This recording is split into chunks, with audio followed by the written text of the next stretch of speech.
શું રશિયા અને યુક્રેન વચ્ચેનું યુદ્ધ રોકાઈ ગયું? અમેરિકન રાષ્ટ્રપતિ ડોનાલ્ડ ટ્રમ્પે કેમ કર્યો સીઝ ફાયરનો દાવો? જાણીશું આજના એક્સપ્લેનરમાં। નમસ્કાર, આજનું જાણવા જેવું સાથે હું છું માનસી સોની। યુક્રેનમાં ચાલી રહેલા યુદ્ધ અને તીવ્ર ઠંડી વચ્ચે યુએસ પ્રમુખ ડોનાલ્ડ ટ્રમ્પે માનવતાવાદી ધોરણે એક મહત્વપૂર્ણ નિવેદન બહાર પાડ્યું।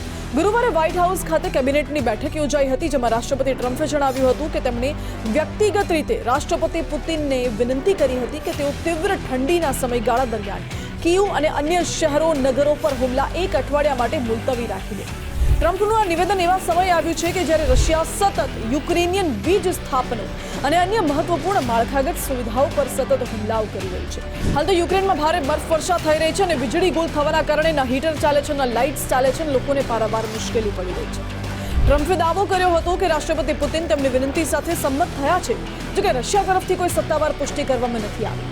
આ દરમિયાન યુક્રેનિયન અધિકારીઓએ એક અહેવાલ આપ્યો હતો કે દક્ષિણ ઝાપોરિઝિયા ક્ષેત્રમાં રાત્રે રશિયન ડ્રોન હુમલામાં 3 લોકો માર્યા ગયા છે।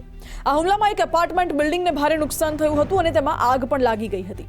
અગાઉ યુક્રેનિયન રાષ્ટ્રપતિ વ્લાદિમીર ઝેલેન્સ્કીએ ચેતવણી આપી હતી કે રશિયા બીજા મોટા હુમલાની તૈયારી પણ કરી રહ્યું છે।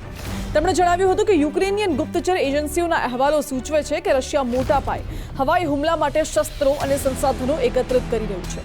ઝેલેન્સ્કીએ એ પણ યાદ કરાવ્યું કે રશિયાએ તાજેતરમાં યુક્રેન પર આશરે 800 ડ્રોન, ક્રૂઝ મિસાઇલ અને બેલિસ્ટિક મિસાઇલોથી હુમલો કર્યો હતો, ખાસ કરીને દેશના પાવર ગ્રીડને નિશાન બનાવતા। આ ઘટનાઓ એવા સમય બની રહી છે જ્યારે યુનાઇટેડ સ્ટેટ્સની મધ્યસ્થી હેઠળ રશિયા અને યુક્રેન વચ્ચે યુદ્ધ વિરામની વાટાઘાટો ચાલી રહી છે, પરંતુ જમીન પર પરિસ્થિતિ અત્યંત તંગ રહે છે, જે જોતા કહી ન શકાય કે રશિયા અને યુક્રેન વચ્ચે યુદ્ધ રોકાશે કે કેમ, અને જો રોકાશે તો ક્યારે રોકાશે એ પણ સ્પષ્ટ ન કહી શકાય।